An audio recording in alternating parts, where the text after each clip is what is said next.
Oh my God.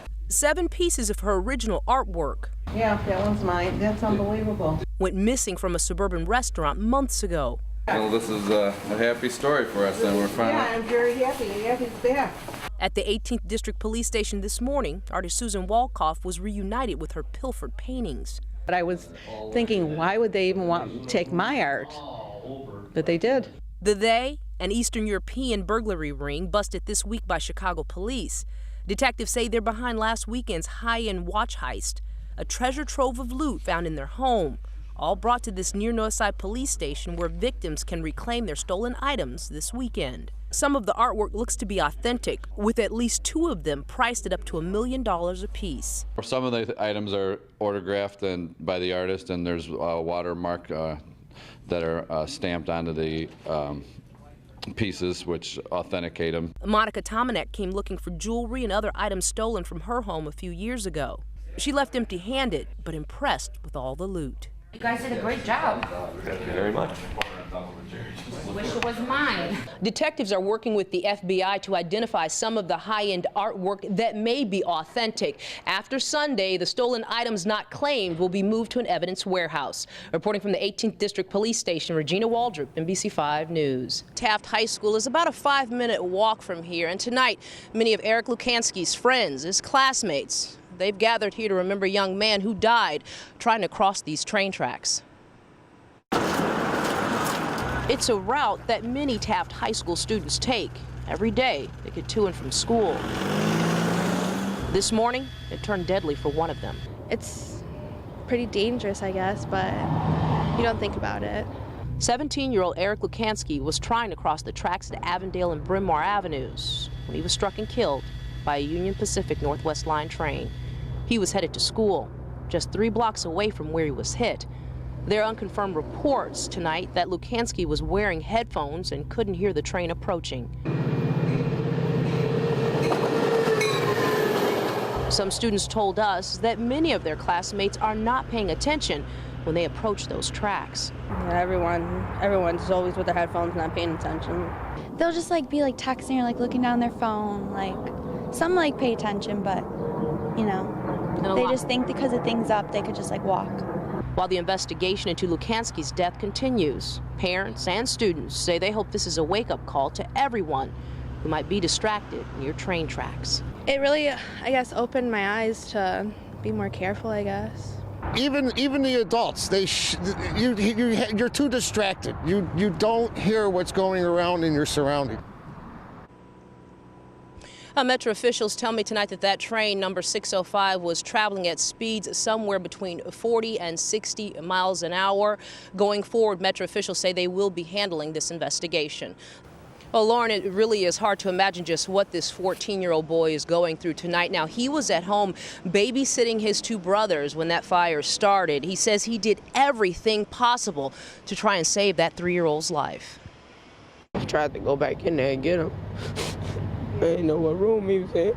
He wanted to save both of his little brothers, but couldn't. It was a lot of smoke. It was all in the back. Friday night, a fast-moving fire swept through 14-year-old Dante Beneman's first-floor apartment. It happened in the 100 block of North Laramie. All of us were asleep, but my little brother got up before us. Beneman says he managed to crawl out of the smoke-filled building unharmed, but both of his brothers were still inside. When I rushed in the crib, the smoke blew me back out. Telvin Wilkins was walking in the neighborhood and tried to help get them out. We run around the back, the whole back on flames, and I'm hearing the baby in there. 3-year-old J. Antoine Edwards later died. 4-year-old Divine Enox is in critical condition. He has cerebral palsy and can't walk. Somebody went up in there and ran for him. The fire spread to the adjacent apartment building. Lakeisha Johnson wasn't home at the time, but her mother was.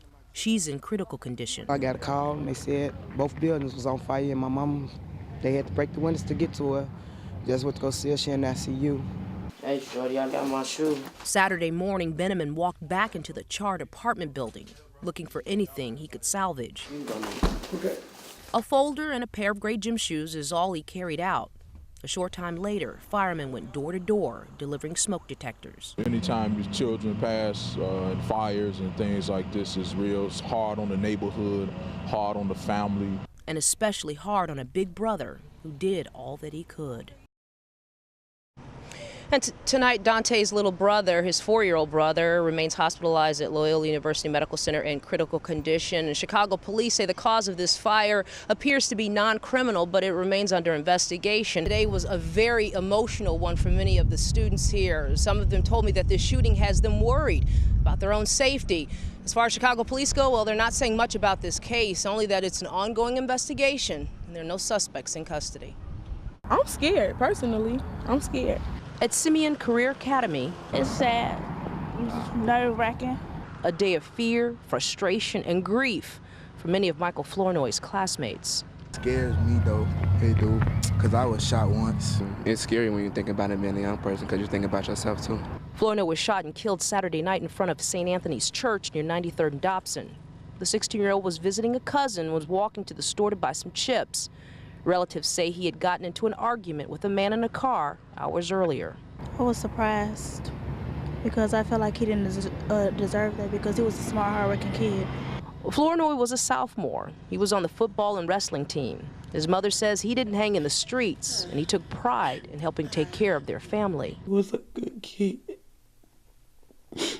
And I'm not just saying it because he's my son. Friends say it was tough to return to school without Michael Flournoy, a young man who seemed to be doing everything right. It's going to be hard for the whole Simeon because he was like a cool person. So we're going to be taking it hard, but we're going to stay strong. And that's exactly what his family says they are trying to do today. Michael Flournoy, he wanted to be an architect when he grew up, and he told his mother he was going to build her a house. That's the very latest from the Chatham neighborhood. Regina Waldrop, NBC5 News. Robin Marion, back to you. Well, St. Florian has been around for more than 100 years, and when parents and students got news earlier this year that their beloved school would be closing, well, they made it their mission not to let that happen. Some schools, for those of us that don't have children, these are our kids, are like families. And St. Florian's family was about to be ripped apart. I just couldn't believe it. The news came from the Chicago Archdiocese in January. 6 financially struggling Catholic schools would close in June. St. Florian was on that list. It was hard news to hear. Some thought it was a done deal. I honestly thought that the decision had been made. The parents here especially have been working really hard on building enrollment and marketing the school and fundraising, but it just wasn't coming. But not students and parents in the Hegewisch neighborhood. They quickly jumped into action. They weren't ready to give up. 7th grader Jennifer Dejanovic started a Facebook page. To maybe get people to say, oh yeah, I should donate or I should help out. The community rallied and raised more than $100,000 in 1 month. And what they did, it was a very humbling and extraordinary experience.